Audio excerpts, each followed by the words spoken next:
Ayan, hello sa inyo mga sir, mga ma'ams. At today, i-install na natin yung Ferrox air filter tsaka yung ultra speed racing coil. Ito yung Ferrox air filter natin. Ito, ang ganda ng packaging. Ayan. And may barcode pa. Binuksan ko na siya. Excited kasi ako eh. Ayan siya. So, sasabihin ko muna yung price. Ang price nito ay 2,500 pesos. Ito yung racing coil na USR ang brand. Ayan. Ang price din nito ay 2,500 pesos.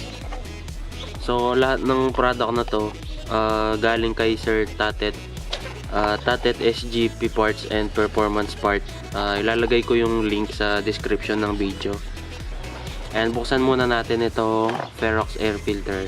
Free oxygen flow by Ferrox. The new technology. And buksan muna natin pang Raider FI or Satria Fu Injecti.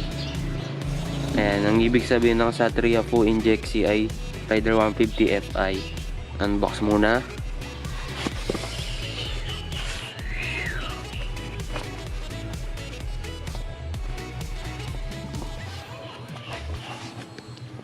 Ayan siya. Meron tayong instruction manual, sticker, Ferrox air filter na sticker, dalawa. Tapos ito na yung mismong air filter natin. Ayan, wala na laman. Ayan siya. Ang kagandahan ng air filter na to, washable na siya. Kaya kung marumi na, banlawan lang ng sabon. Dishwashing liquid pwede, at tubig. Ayan, malinis na siya ulit. Ayan, rubber din yung plastic na ginamit. So parang ito na yung magiging lifetime air filter ng Raider kapag nag-install ka nito, kasi hindi ka na magpapalit. Tapos mas malakas yung airflow nito kaysa sa stock. Pero testingin natin kung may mararamdaman akong pagbabago sa performance. Tapos andito na rin yung lahat ng kailangan mong malaman dito sa instruction manual, kung paano linisan, kung kailan lilinisan. Ayan, nandyan na lahat. Hindi ko na sasabihin. Basahin nyo na lang. Madali lang naman to. So yung racing coil naman natin, for FI motorcycle only. Hindi siya pwede sa mga carb type. Buksan muna natin. Ayan, ito na siya. Wala na siyang laman. Ito siya.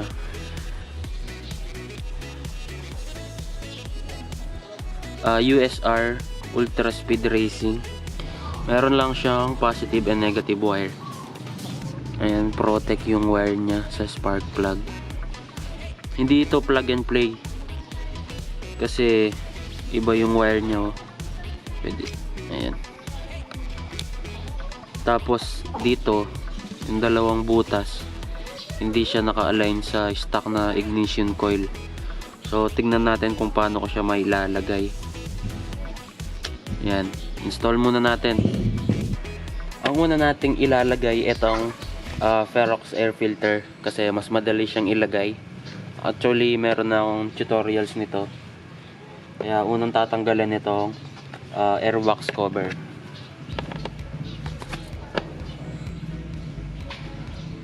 Nag-order na rin ako ng fuel pump regulator para magawan ko ng tutorials sa inyo. Tapos tatanggalin natin itong airbox cover. Merong 5 screw na tatanggalin na.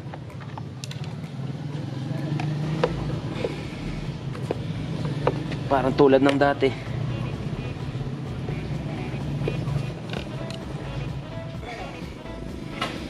Ayan yung air filter ko, bago pa. Hindi pa nadumihan. Hindi ba kakapalit pa lang natin. Pero upgrade na natin. Check natin yung fitment kung sakto. Ito, saktong sakto sila. Ayan, lalagay na natin.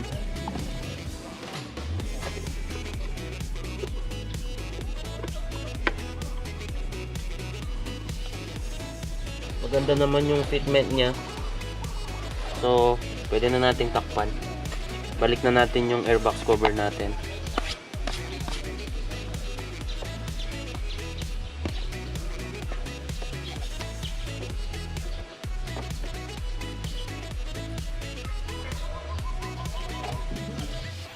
Tapos yung 5 screw.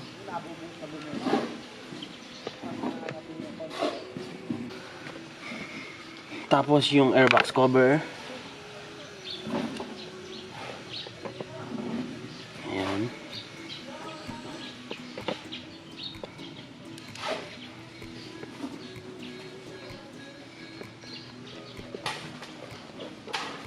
Ayan, ganun lang siya kadali ilagay. So, ang kailangan na lang nating ilagay ngayon yung racing coil natin. Kailangan natin tanggalin itong right leg shield natin. Ito na yung ignition coil natin. Ayan, bago natin siya tanggalin, tetestingin muna natin. Ito yung stock ignition coil natin. Ayan, start ko siya.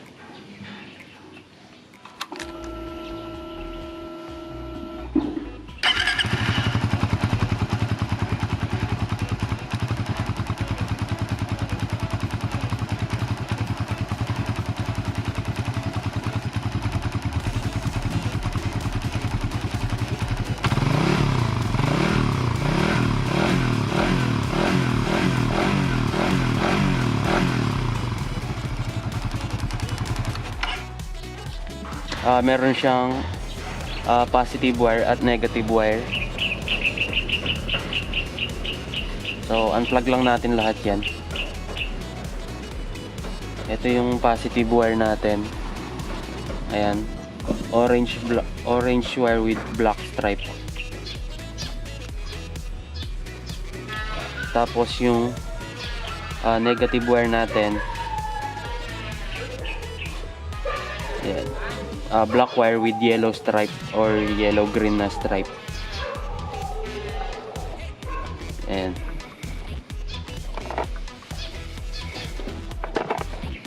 tanggalin na natin siya gamit yung 8mm na T-wrench.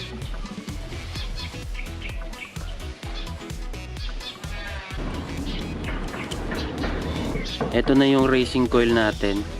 Ayan, tatanggalin natin yung socket wire nya. Tapos ito yung i-connect natin dun sa mga wire ng stock ignition coil natin. Ito yung mga wire natin. And connect na natin. Masyadong mahaba kaya puputulin ko. Ito yung orange wire with black stripe. Dito natin nilalagay yung red wire ng ignition coil. Ito. And tatap ko lang siya dito. Hindi ko sisirain yung stock harness natin. Sayang naman. Maglalagay ako ng shrink wrap. Papasok ko muna itong shrink wrap.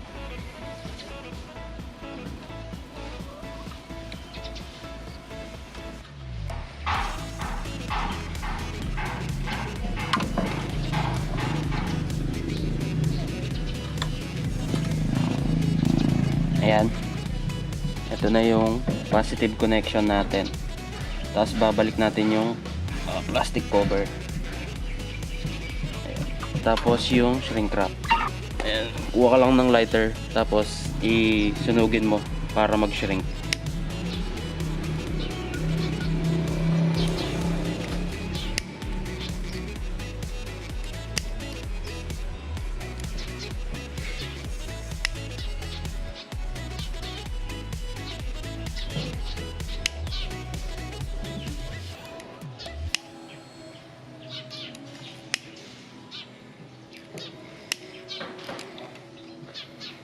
Ayan, mga sir, mga ma'ams, nag-shrink na.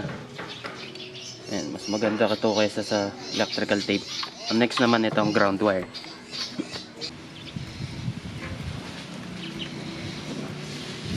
Ayan, nailagay din natin.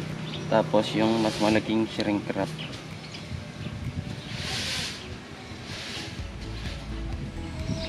Sobra naman sa laki ngayon. Baka hindi na niya makayang shrink.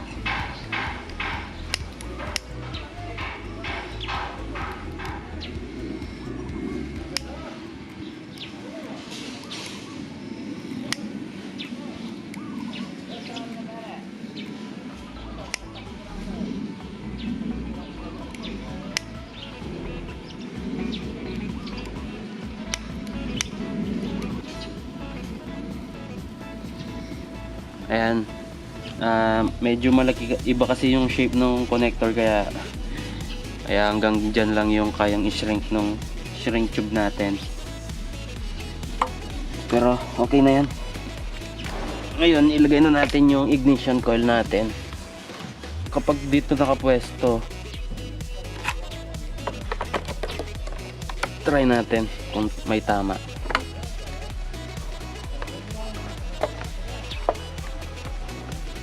Hindi siya pwede, tumatama siya. Hindi siya pwede dito. Ito naman ang kuryente ng racing coil natin.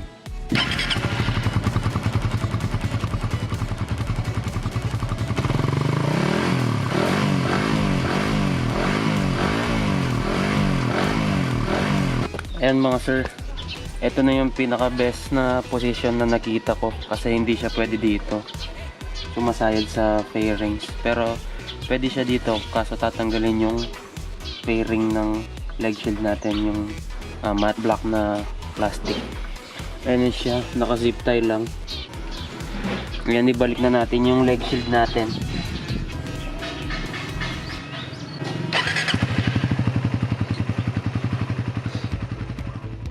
Mga sir, mga ma'ams, parang may konting nagbago. Ewan ko lang kung naninibago lang ako Pero try natin. O sakaling lumakas ng konti sa top speed.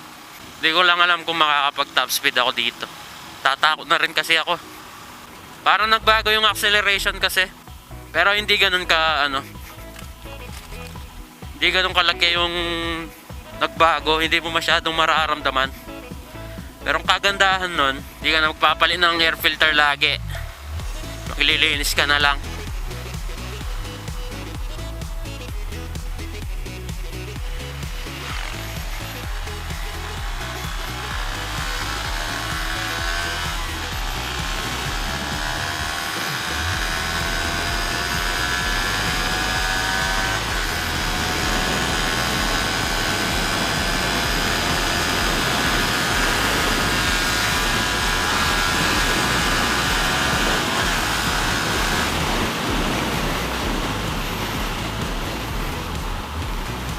Wow.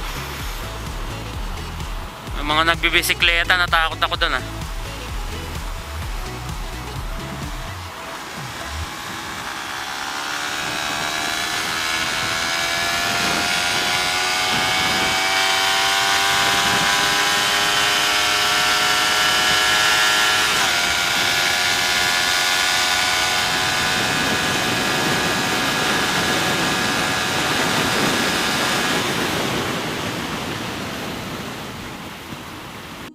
Hindi na rin ako masyadong makayuko sa Hindi ako masyadong makayuko.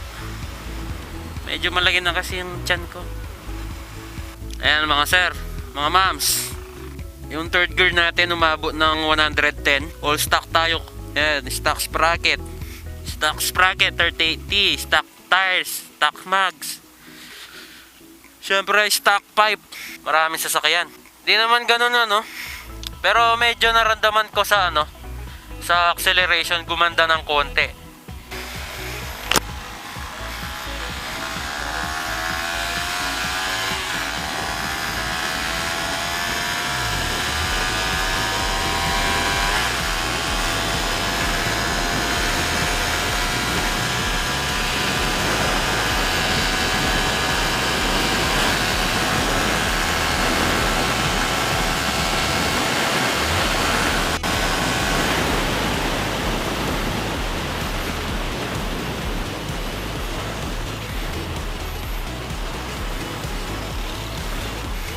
Ay, hindi ko na talaga siya marami sasakyan.